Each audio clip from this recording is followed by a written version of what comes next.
Every day, the feces of all the animals are collected.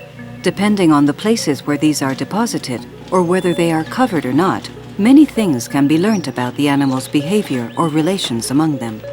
The analysis of organic remains makes it possible to study them without needing to touch them or employ invasive methods.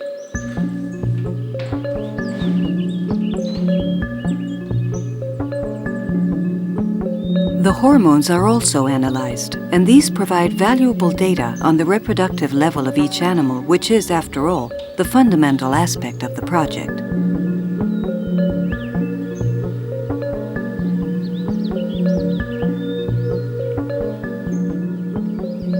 Every attempt is made to ensure that the animals live as if they were in the wild, but it is impossible to completely avoid contacts. The most notable limitation of the center is in relation to territoriality.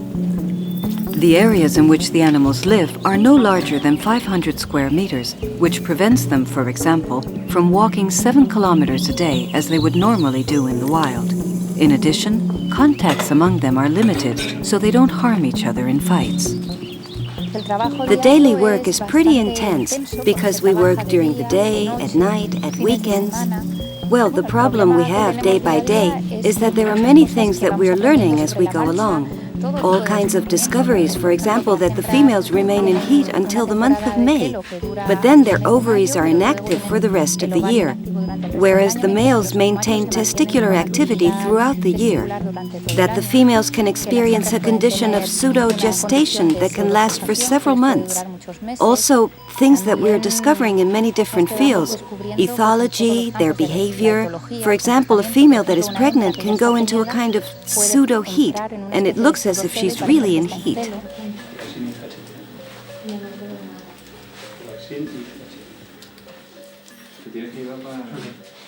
Science has achieved notable advances in recent years, and that means that dead animals can automatically be used as donors for others.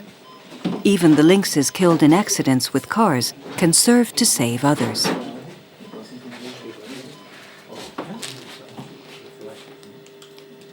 In this regard, the communication work done by the center is fundamental. The people in the surrounding area must know what is being done at El Acebuche and in what way they can contribute to saving the Iberian lynx. Simply informing Seprona that a lynx has been run over can be of invaluable assistance.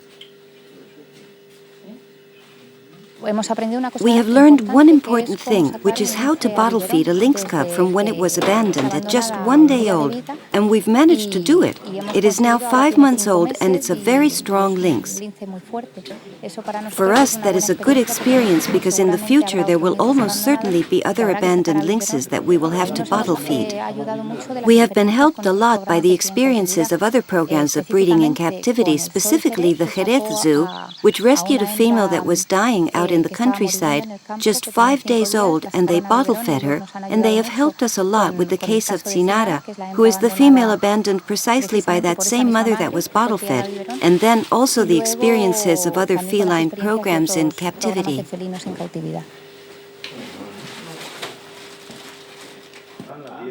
Another of the great challenges of the ex situ breeding project is the conservation of the genetic variety of the Iberian lynx.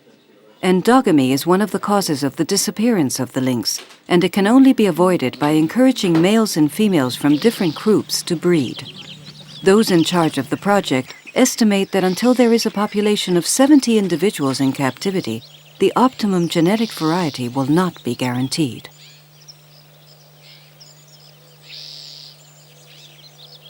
Of course, even the most conscientious studies are only theories, and in January 2005, the lynx breeding program faced its moment of truth.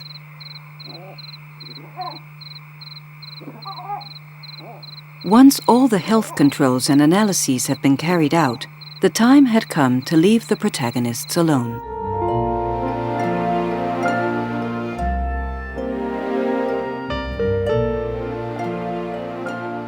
Oblivious to the expectation, Garfio and Saliega lived out an intense romance as the entire international scientific community watched on.